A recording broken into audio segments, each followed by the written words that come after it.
Opa, bom dia, boa tarde, boa noite. Vamos lá então, pessoal, retomando os nossos trabalhos. A aula de hoje se refere à aula do dia 20/5, tá? Onde nós vamos começar a ver o tema de poderes administrativos. É um tema bem extenso, então essa aula vai atravessar as semanas que seguem, ok? Então vamos lá, continuando aqui. Então, só para recapitular algumas questões importantes, até para a gente adequar a nossa agenda, né? Por conta da greve, da retomada dos trabalhos, ok? Então, vamos lá. Eu coloquei a reposição lá no AVA do dia 6/5, tá? Reposição do dia 6/5. A reposição do dia 6/5 é o tema sobre terceirização na administração pública, beleza? A reposição da aula do dia 18, aí começa com poderes administrativos, beleza? Que é a matéria que a gente vai ver doravante, de agora em diante, tá? Então, eu corrijo aqui, eu falei errado lá no início, né?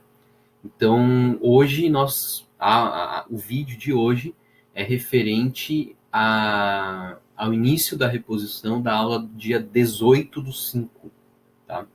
Então, 18/5 é a aula de hoje, que vai se estender para as aulas seguintes, porque nós vamos falar sobre poderes administrativos. Então, retificando, mais uma vez, o vídeo de hoje é a reposição da aula do dia 18, beleza? Que vai espalhar também para a aula do dia 20/5. Se vocês olharem lá no AVA, a aula do dia 20/5 tem A e tem B, porque é um tema extremamente extenso, beleza? Vamos lá, então. Deixa eu diminuir minha cara feia aqui. Colocando no cantinho ali. Vamos lá falar sobre poderes na administração pública, ou poderes administrativos, né?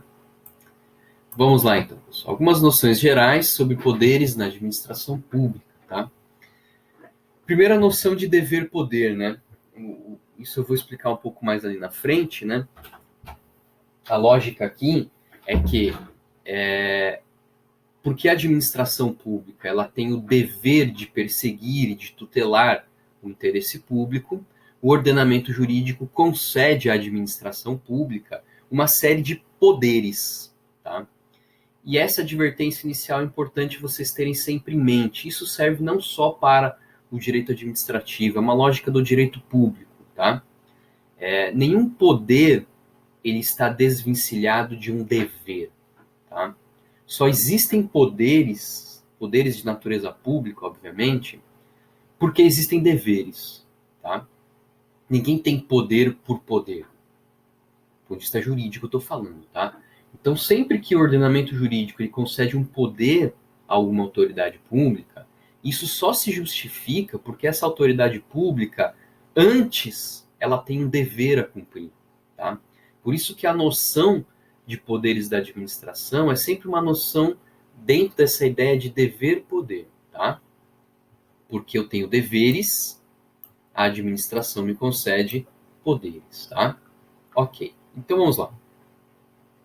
Existe uma relação muito íntima entre o tema poderes administrativos e atos administrativos, tá? Eles estão interligados. Por quê?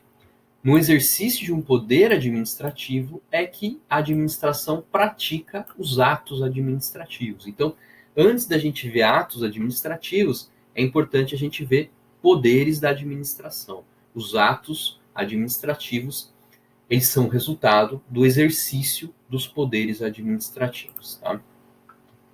Os poderes administrativos, eles podem decorrer tanto de uma relação especial de sujeição, uma relação de supremacia especial, como em relação de supremacia geral, tá? Vamos entender bem isso aqui, tá? O que seria uma relação de supremacia especial?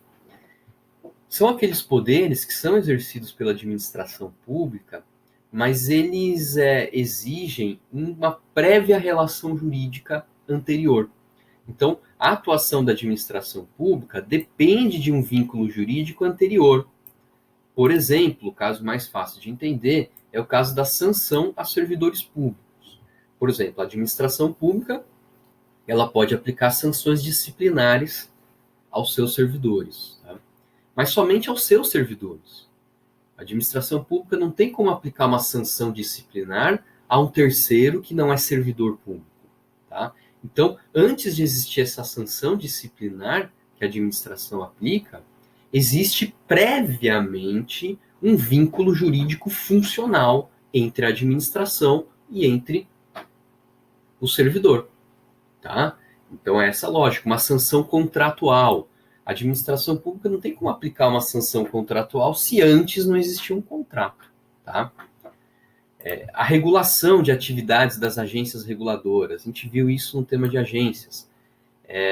A atuação das agências reguladoras, em grande parte, ela se justifica por uma relação de supremacia especial que aquele agente do mercado tem para que justifique-se a atuação da administração pública da agência reguladora.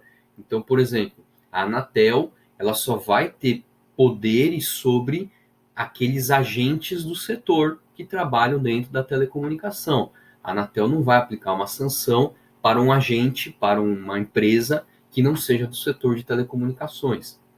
Então, antes de a gente pensar na atuação da agência reguladora, a gente sempre imagina que existe previamente uma relação jurídica específica que justifica a atuação daquela agência reguladora, tá? No entanto, a relação de supremacia geral, a atuação da administração pública, a P é a administração pública, tá? A atuação da administração pública não depende de um vínculo jurídico prévio anterior. Por quê? Quando nós estamos falando de uma relação de supremacia geral, esse poder da administração, ele se justifica pela própria noção de obrigação política, ele se justifica pela própria noção de soberania, tá? Então, quando a administração pública, através dos órgãos de trânsito, aplica uma sanção de trânsito, isso é tipicamente uma relação de supremacia geral, tá? Isso, o que justifica isso, se a gente for puxar essa linha teórica, é lá na ponta a própria noção de soberania, tá?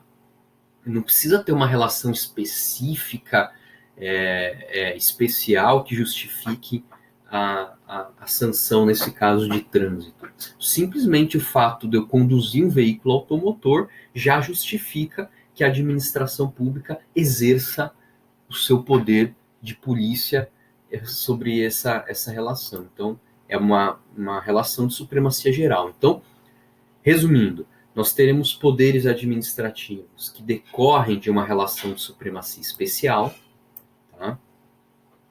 Que são específicos a determinadas situações, e nós temos também poderes administrativos que decorrem de uma relação de supremacia geral, onde não necessita-se previamente um vínculo jurídico anterior, ok?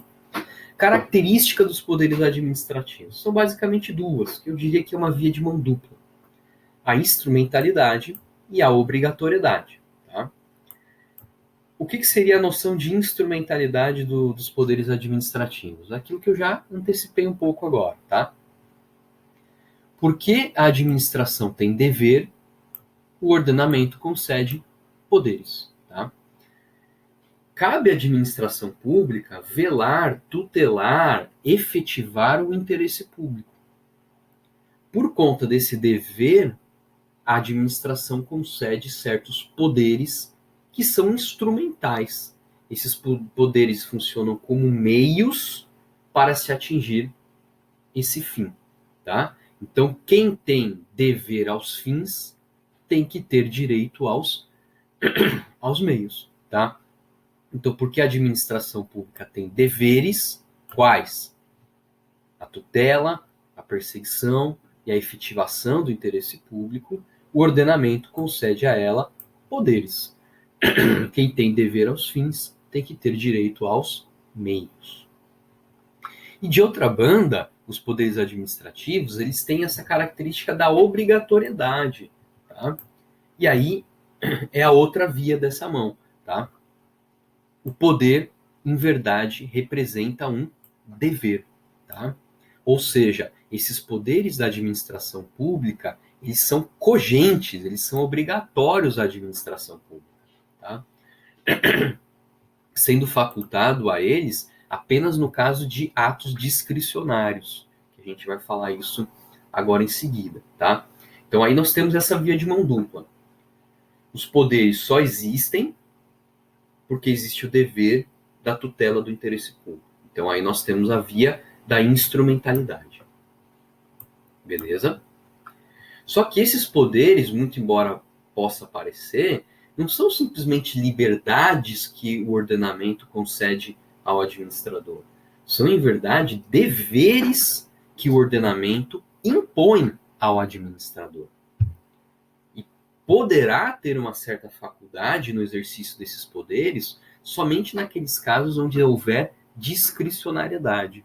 Nós vamos falar agora em seguida. Também, dentro dessa lógica de obrigatoriedade, existe a noção de irrenunciabilidade.